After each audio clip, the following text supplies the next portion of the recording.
Last year, I spent several months photographing the fast changes across Afghanistan as we approached 20th anniversary of the United invasion. At the time, I wanted this assignment to be a love. Little did I know that would become a goodbye letter to Afghanistan as I knew it. Along with our brave long local colleague, we travel across Afghanistan that can have impact. Specifically drawn to hear from the youth. They grew up in a world with Facebook, Twitter, American movies and TV shows, a world of new freedoms and opportunities.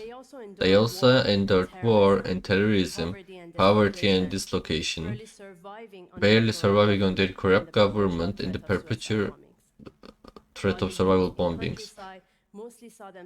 Mostly saw themselves either victimized or fighting for both sides of conflict.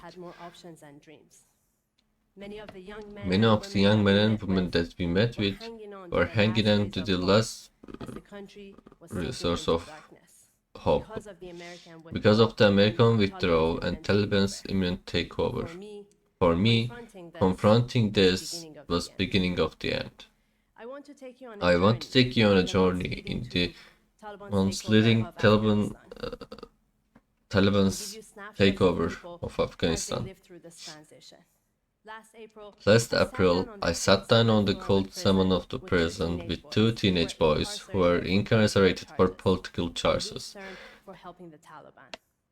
14-year-old Mohammed Osef had two brothers fighting on two sides of the conflict. He chose to follow the path of the brother who was 16 when he joined the Taliban, and he was killed before he turned 20. I asked both boys to imagine themselves in 10 years. Mohammed Osif said nothing and shrank. I challenged him to try harder and see himself beyond the prison. He responded, I don't know, I'll probably be dead. We visited Kersai, which was the surviving guest. The mountain range was peppered by dozens of outposts, housing soldiers and a militia unit. Most fighters were in their early 20s, some of them were teenagers. Almost all of them hadn't been in home for months. At the time, unit was ambushed almost every night. Young men stay up all night fighting. In July 2nd, in a month before Taliban took over Afghanistan.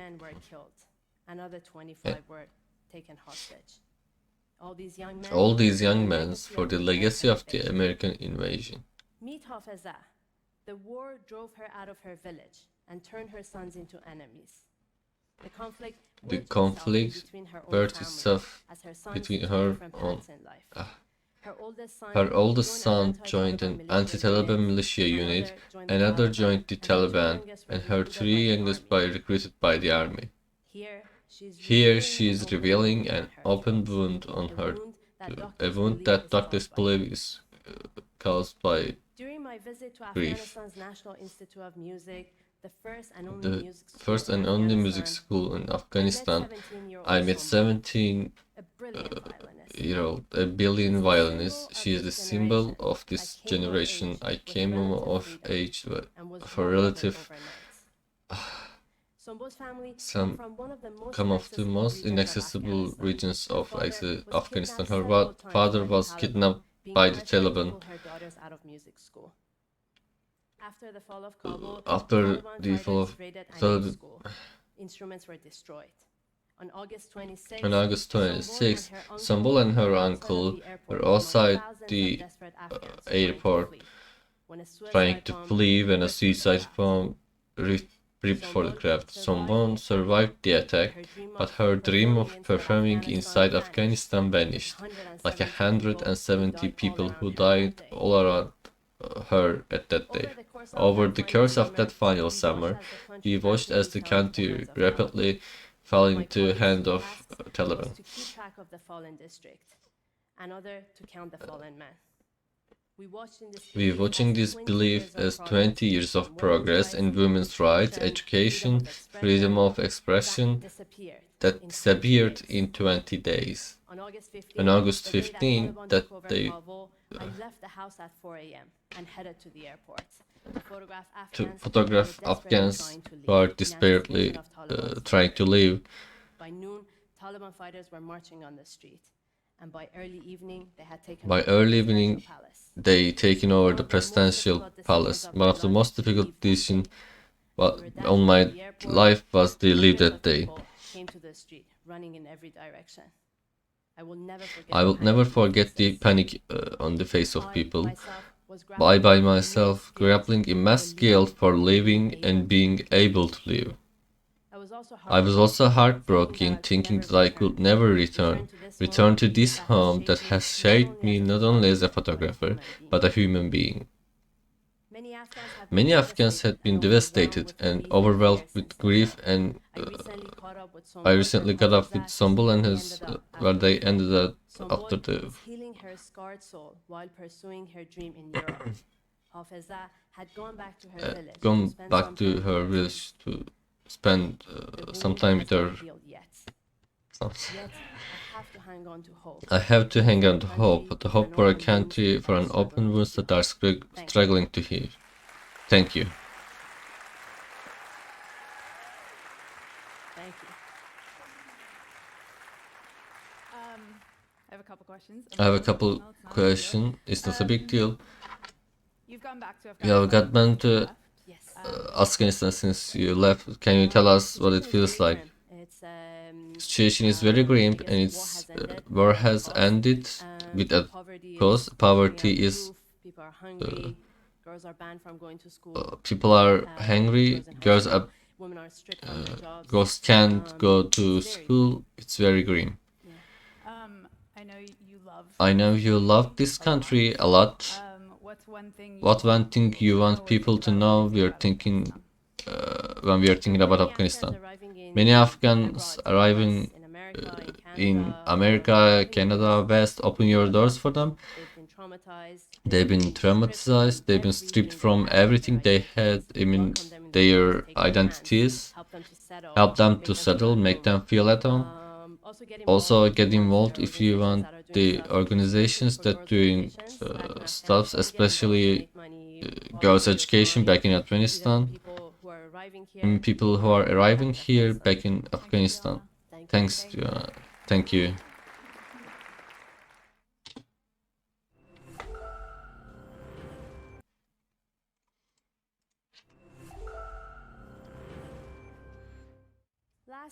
Geçen yıl Afganistan'daki hızlı değişimlerin fotoğrafını çekiyordum.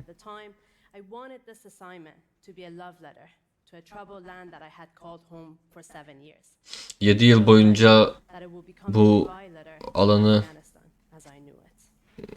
evim olarak gördüm.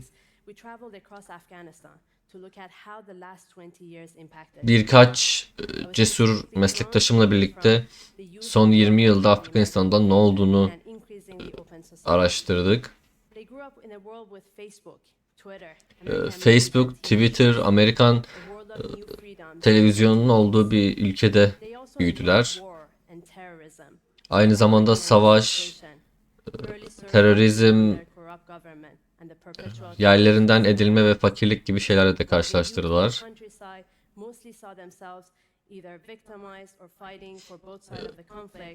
Ülkenin kırsal çekiminde bulunanlar kendini genel olarak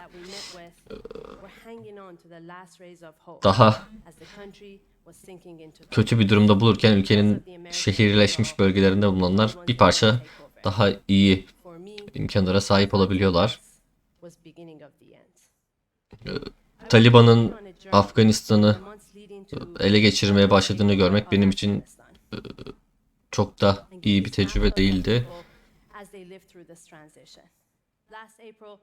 Geçtiğimiz Nisan ayında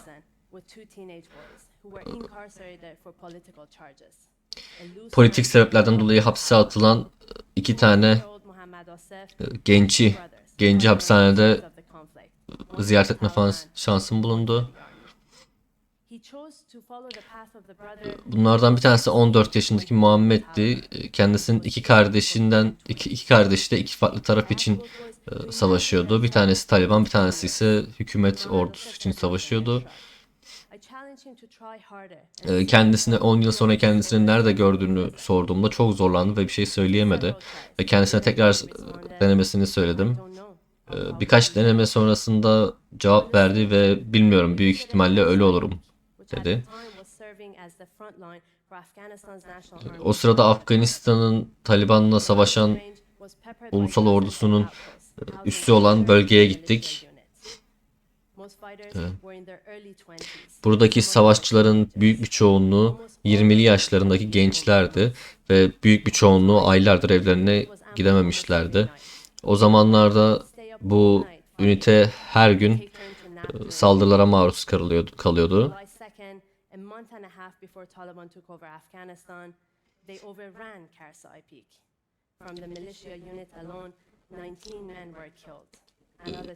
Taliban şehri kontrol altına almadan önce bu orduya saldırdı ve 19 kişiyi öldürüp 25 kişiyi de esir aldı. Bu savaşın köyünden ettiği bir kadın var ve oğullarını ise birbirlerinin düşmana haline getirmiş.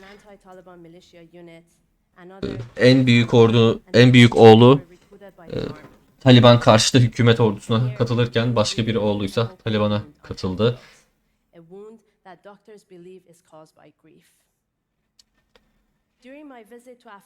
Afganistan'ın Ulusal Müzik Enstitüsü'nü ziyaret ettiğim sırada oradaki müzik okulunda Sambol isimli bir müzisyenle, bir kemanistle tanıştım.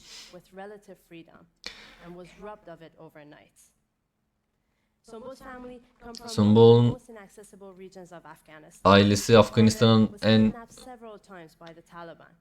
en tehlikeli bölgelerinden bir tanesinde geliyordu ve babası Taliban tarafından birçok kez kaçırılmıştı. Çünkü kızının okulu bırakması isteniyordu. Taliban okulu ele geçirdiğinde bütün müzik aletlerini parçalamışlardı ve Sumbul amcasıyla birlikte havaalanına gitmişti. Ta ki bir intihar bombacısı uçağı havaya uçurana kadar. Sumbul bu saldırıdan canlı kurtulmayı başardı ama etrafındaki birçok insan hayatını kaybetti.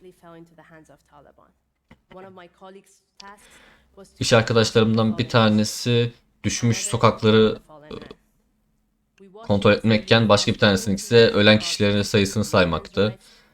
20 yıllık eğitim, ifade özgürlüğü ve kadın hakları konusundaki 20 yıllık gelişmeler 20 gün içerisinde ortadan kaybolmuştu.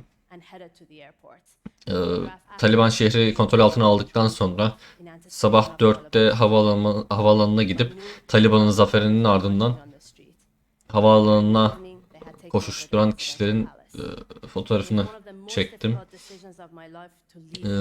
Hayatımda yaptığım en zor seçimlerden bir tanesi orada yaptığım ayrılma seçimiydi. Sokaklara inmiş insanların suratındaki paniği hiçbir zaman unutamayacağım. Ben kendimi Afganistan'ı terk edebildiğim ve terk ettiğim için çok suçlu hissediyordum ve kendimi bir daha bu eve, beni sadece fotoğraf olarak değil bir insan olarak bile eğiten bu eve geri dönemeyeceğimi düşünmüştüm. Sombul'la iletişime geçmeyi başardım. Kendi hayalini Avrupa'da gerçekleştirmeye çalışırken yaralarını sarmaya çalışıyor. Ve bu yara henüz iyileşebilmiş değil. Bu umut, iyileşmeyi bekleyen açık yaralara sahip bir ülkenin umudu. Teşekkürler. Sana birkaç soru sormak istiyorum. Çok daha zor sorular değil. Afganistan'a ayrıldığından beri tekrar gittin mi? Şu anda gitmek nasıl hissettiriyor? Savaş bir sonuç karşılığında bitti. İnsanlar aç, kızlar okullara gidemiyorlar. Kadınların işleri ellerinden alındı. İnsanların kalacak yerleri çok yok. Sen bu ülkeyi çok seviyorsun. İnsanların Afganistan'a düşünecekleri zaman bilmelerini istediğin bilmemalı şey ne? Afganistanlıların Avrupa'ya, Kanada'ya, Amerika'ya, Batı ülkelerine, Batı medeniyetine gelmeye çalıştıklarında kapılarınızı onlara açın. Onların evlerine gitmelerine, ev sahibi olabilmelerine, rahat yaşayabilmelerine yardım edin. Bir el uzatın.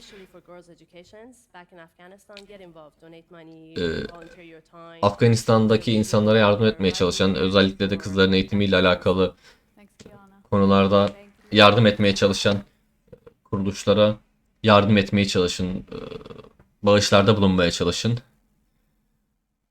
Çünkü bu oldukça önemli. Teşekkürler.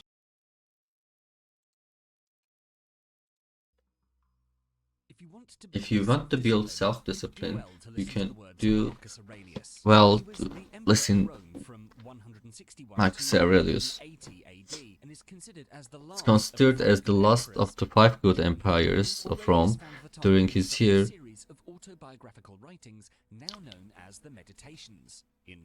He writes, here are 10 of the most important of those insights for self-discipline from the writings of Marcus Aurelius. Number one, self-discipline starts with finding your purpose. Marcus Aurelius says, I have to go to work as a human being. What do I have to complain of if I'm going to do what I was born for? The thing is, I was brought in this world to do, or is this what I was created for? To help. Marcus Aurelius believed that we each have a purpose, so that we are created for. It's our duty to carry out that purpose, because it's purpose that gets you out of the bed each morning. If you have clear understanding of your goals and how you are much more likely to complete those goals. For example, say you have a flat tire and you need to change it. Your purpose is clear. Change the tire as quickly as possible so you can get on your way. You're going to do that task no matter how tired you feel. Biggest source of self-discipline is to have a reason to do the task. If you don't know what to do, just start. If you want to be a writer, just write every day. If you want to be an artist, create every day. Everything you want to do. You don't need any motivation or a voice. You just start practicing you are interested in, because it's your purpose, drive and motivation propelling towards your goal. Self-discipline is finding reasons to commit yourself to these activities till the very end. Number two, count on yourself. According to Marcus Aurelius, you should turn your desires to stone, quench your appetites, keep your mind centered on itself. After you have a solid purpose, it's time now to build practical plan of action to accomplish your goal. You shouldn't just commit your goals, that commits to all other actions that you take along the way in pursuit of this goal. We must fully commit to do whatever it takes to job done, no matter what challenges get in the way. Self-discipline is the ability to get yourself to take action, to do what you needed to do, regardless of your physical, mental, or emotional state. Everything you want in your life, everything you want to have, be, and do depends on your ability to get yourself necessary actions to achieve your goals, whether you feel like it or not. You can start with forming an effective plan of action that is comprised of a deadline for accomplishing your goal. Also build in the foundation of mini milestones that break your goal down into manageable chunks. Mini milestones will ensure you're working through your goal. This tactic puts you in a driver's seat. It gives you a sense of control over the task and you are working on. Overwhelm can subsequently lead to stagnation, and of course, where there's stagnation, self-discipline cannot exist. Number three, show up every day. Marcus Aurelius says, "You must build up your life action by action and be content if each one of these achieve goals as far as possible, and no one can keep far from this." 95% of us fail to achieve our goals. We failed because we failed to be consistent. We need to show up every day and put in the work. The simple act of showing off must craft does wonders. You build focus and come to terms of that it takes to achieve. You have to put in countless hours of work before you reap any of the benefits. Self-discipline is nothing more but a habit of consistency, finding the motivation to do something again and again until you do it on autopilot and start seeing result, even if you fail once, for example, and it doesn't define your character. Your ability to keep going is what molds you into a disciplined and strong person. A bad day doesn't have to become a bad week. A bad week doesn't have to become a bad year. The moment you wake up, the new day is a new life. By opening your eyes and focus on what you should do is life itself. Practice voluntary hardship. In the words of Marcus Aurelius, we should discipline ourselves in small things and from there progress to things of greater value. If you had a headache, practice not cursing. Don't curse every time you have a headache. I can't say you can't complain, only don't complain with your whole being. Voluntary hardship is one of the ways we can build our self-discipline. Voluntary hardship means constantly testing ourselves by making life routine and uncomfortable. A voluntary hardship might be skipping a meal and going hungry for a night, having a cold shower, not smoking, sleeping on the floor, leaving your jackets at home when you know it's cold and raining out. You could choose to go with social media for a few days or throw your smartphone into throw. And you begin to understand what scarcity and hardship feels like, and you can live with both if you need. Number 5. Practice dichotomy of control. You are under control of you are controlling your mind, not the outer sources. You have a goal, you're working, and your thoughts and stress about something external, meaning it's out of your control, derails you. The best thing you can do in these circumstances is to apply Epictetus's dichotomy of control. Reinforce to yourself what's within your control and what is out of your control. If you embrace what is out of your control and accept it, you will experience the tranquility. Refer to the following wording next time you're distressed and distracted. Do you have a problem in your life? No? Then don't worry. Yes? Can you do something about it? Yes? Then don't worry. No? Then don't worry. Number 6. Never play the victim. In the words of Marcus Aurelius, do your job without whining. Have you said any of these? I was just born this way. I never learned anything different. My parents set a terrible example. Everyone else doesn't. What are these? The excuses that people use to justify staying as they are instead of striving for becoming better. Why me mentality is an enemy to mental toughness. You might not be at fault, but life depends on you determining what's within your control and taking those controls into your own hand. You must train yourself to frame these things that way. The immediately resorting to self-pity is certainly easier to point off blame others, able to step up even when it's not your fault and right the ship.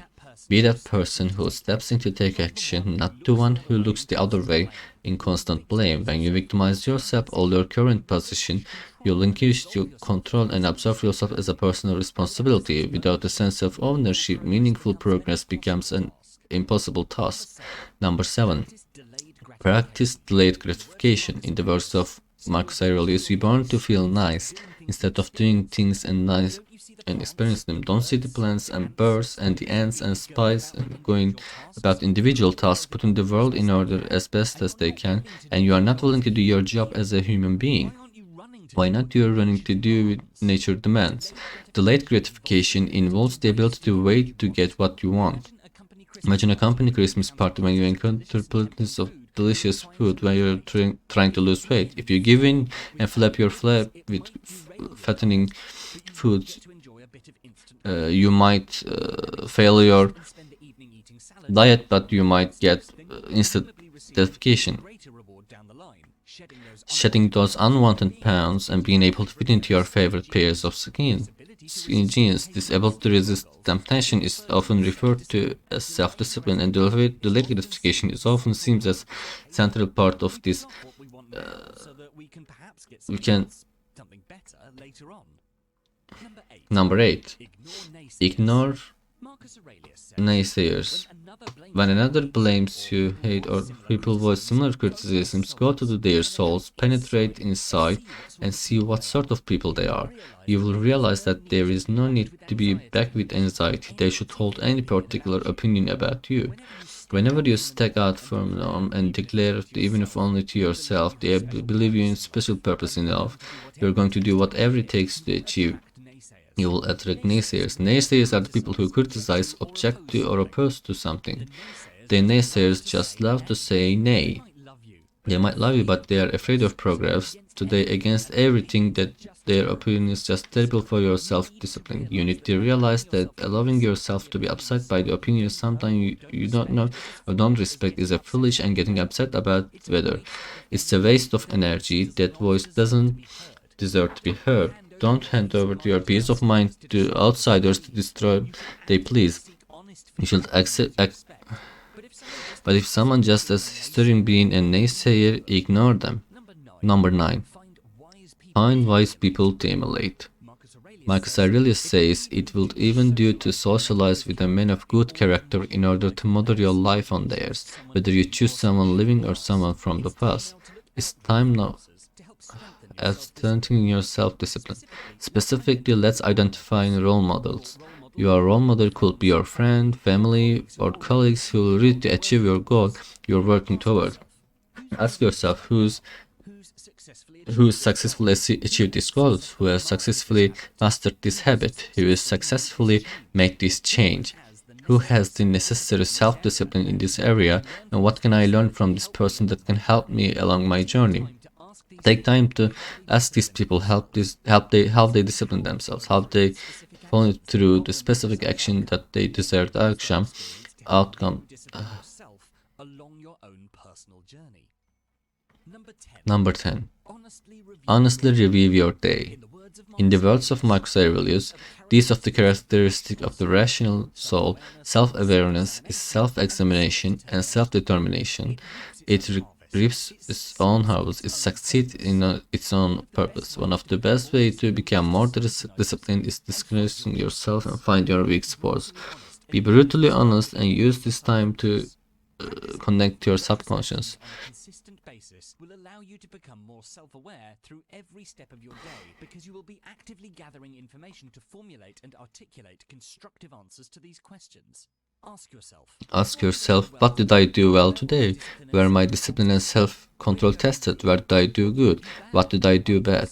Why did this occur? And furthermore, how can I improve? Now you know how you can improve tomorrow, but be like Seneca and forgive yourself. Have some self-compassion. Research shows that forgiving yourself is not beating yourself up. That prevents you from continuing to put things off. Don't just be critical of yourself.